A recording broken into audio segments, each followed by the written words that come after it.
இப்பதான் நீ கெட்டிக்காரின்னு உன்னை பாராட்டின. இப்படி செஞ்சு வச்சிருக்கிறிய. ஏன் மாமா என்னாச்சு? இது தெய்வான ஜாதகம் தானே? தெய்வான ஜாதகம் தான். ஆனா இது தெய்வான ருத்துவான ஜாதகம். கல்யாண பொருத்தம் பாக்குறதுக்கு பிறந்த ஜாதகம் வேணுமா? அதை விட்டுட்டியே. ஐயோ, நான் என்ன செய்வேன்? இந்நேரத்துக்கு மரகத அவங்க வீட்டுக்கு போய் அவ பிறந்த ஜாதகத்தை வாங்கிட்டு போயிருப்பாளே. இப்படி பண்ணிட்டியம்மா. மாமா நான் என்ன செய்யறது? இதுதான் கிடைச்சது. இந்த ஜாதகத்தை வச்சு உங்களால எதுவும் பண்ண முடியாதா? என்ன இந்நேரத்துக்கு அவ ஜாதகத்தை வாங்கிட்டு ஜோசியத்தை போய் நாளையே குடிச்சிருப்பாங்களே. மரகதம் தெய்வான ஜாதகம் காணணும் வருத்தப்படுவா.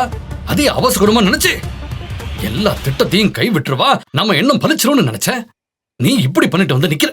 உன்னை என்ன சொல்றதுன்னு எனக்கு தெரியல. மாமா, வல்லவனுக்கு புல்லும் ஆயுதம்னு சொல்வாங்க. உங்ககிட்ட இருக்கிறது சாதாரண மூளை இல்ல மாமா. யோசிங்க. இத வச்சு ஏதாவது செய்ய முடியுமான்னு பாருங்க மாமா. அப்படியே சொல்ற. ஆனா இத வச்சு என்னம்மா பண்ணலாம்? பல மாமா, நீ ஒரு வார்த்தை சொன்னாலும் திருவார்த்தையாத்தான் சொல்லியிருக்கிற. இந்த நாச்சி முத்துங்கிற வல்லவனுக்கு இது புல்லு இல்லம்மா, அம்பு.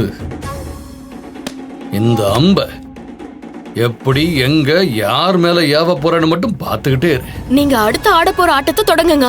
நான் கிளம்புறேன். ஆபீஸ்க்கு டைம் ஆச்சு மாமா. புனிதாக்கா கல்யாண வேலையில பிஸியா இருக்காங்க. என்ன அடிமை மாதிரி ஆபீஸ்லயே வேலை செய்ய சொல்றாங்க. எல்லாம் என் நேரம். நான் கிளம்புறேன் மாமா. இருமா, இவ்வளவு தூரம் வந்துட்டு சாமியை கும்பிடாம போற. சாமியை கும்பிட்டு போ. சாமி வரமே கிடைச்சிருச்சு. அப்புறம் என்ன மாமா? போயிட்டு வரேன் மாமா.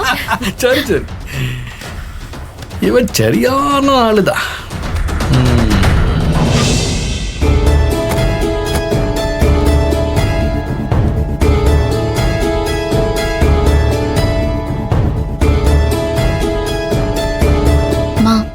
கார்ல வரும்போது கூட எதுவுமே பேசாம ஏதோ யோசனையிலேயே நீங்க வந்தீங்க.